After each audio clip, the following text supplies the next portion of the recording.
Cold Lake Air Show is coming up again here next month. Fairly quickly, this is coming up. And I want to talk today about what's happening with the show, all the ins and outs. And to do that, the chair of the air show is with us today, Major Rennie. Thank you so much for speaking with us. Thanks for having me. Yes, 1 month to go to the Cold Lake Air Show, and boy, are we excited. And the activity is fast and furious, getting the preparations ready for it. Well, let's talk about the performing acts, because we have a couple of different categories here. We've got the performers, there's the static displays. So let's go with the performers first. Who do we have performing at the show this year?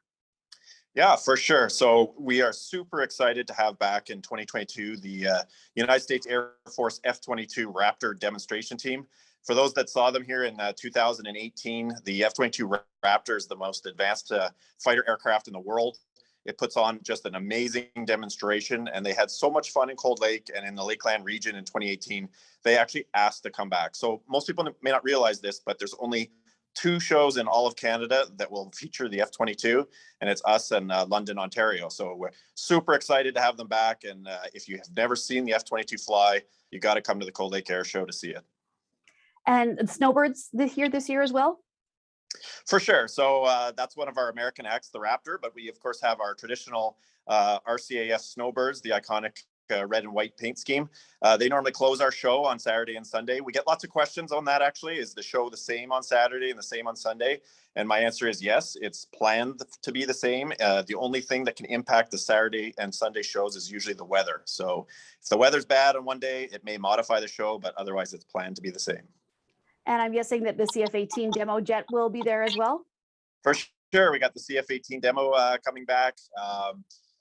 Other military performers will have some of our 410 Squadron CF-18s flying as well. We're looking to put up an air-to-air refueling demonstration, and then I'm sure they're going to beat up the pattern pretty loud for everybody as well. And what about civilian performers? Those are always entertaining as well. Some of these guys that push the planes to the limit and, you know, make it look like the plane's falling out of the sky when it's just stunts. So what do we have as far as that goes for civilian performers? Yeah, for sure. We like to offer the audience a good mix of military and civilian acts. So this year we've got 2 civilian performers lined up. One is Kyle Fowler, and he flies a Long Easy aircraft. And I've seen it before here flying around Cold Lake, and if I could describe it, it's like a yellow Lamborghini of the sky. It's a very unique looking aircraft. It's bright yellow, puts on a very graceful performance, and it kind of contrasts nicely with the loud and aggressive fighter aircraft. And then we're especially excited to bring back Gord Price. So Gord Price actually flew as a captain in the RCAF back in Cold Lake in the 1970s. And he is currently he owns a brew pub out in Ontario, but he's been flying on the airshow circuit for almost I think 40 years now. But this is actually, he's billing it as his retirement farewell tour, and he wants to come back to Cold Lake one last time to see his old stomping grounds. So we're super excited to have Gord and to see him perform. Well, one of the nice things about this show is that you can get up close and personal to a lot of aircraft that normally you wouldn't be able to see or even touch. And in some places, you can even sit in the airplanes that are on the static display. So what do you have planned so far for the static display for people to check out on the runway? Yeah, absolutely. The excitement isn't just limited to up in the sky.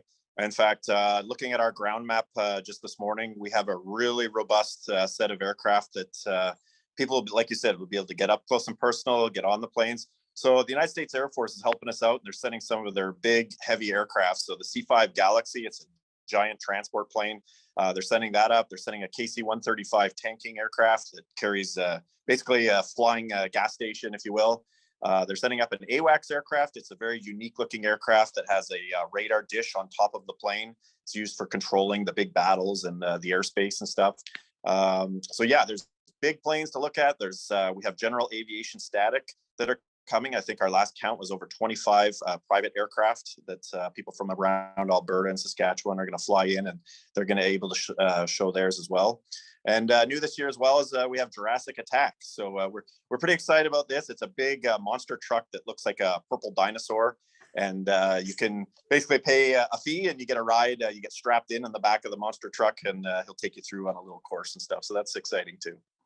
Logistics with this air show, I know it's amazing to try and have to plan all this stuff out. So what should the general public know when they are coming to the show either Saturday and Sunday, as far as parking, what they can bring in? I know there'll be vendors available for food and for water and that sort of thing. But if you're coming for the general admission to the show, what are some do's and don'ts? Yeah, for sure. So a lot of the stuff we've put on our website, coldlakeairshow.com, of what you can and what you can't bring. Over the last, I think, 4 iterations now of the air show, we've worked out a pretty robust traffic and parking plan, as that's a major source of contention for some people. So the last few shows, we've had almost I think almost a 5-minute, maybe. You don't even really realize a massive event is going on. So great parking plan in place. Normally, if you're in a general admission area, you can expect to be sitting on the grass.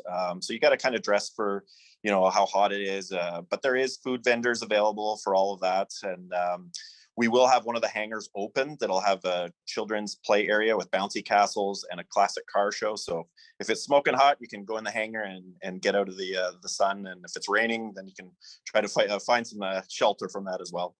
And can people bring in their own lawn chairs to this event if they would like to sit and watch from a certain area on the ground? They can, yes. Check the website for all of that, but you can bring some personal items into the air show and make your life a little more comfortable. All right. Well, thank you for speaking with us today. This sounds like it's going to be an exciting event. So once again, if you can just go over the dates and the website so people can dig for more information if they like.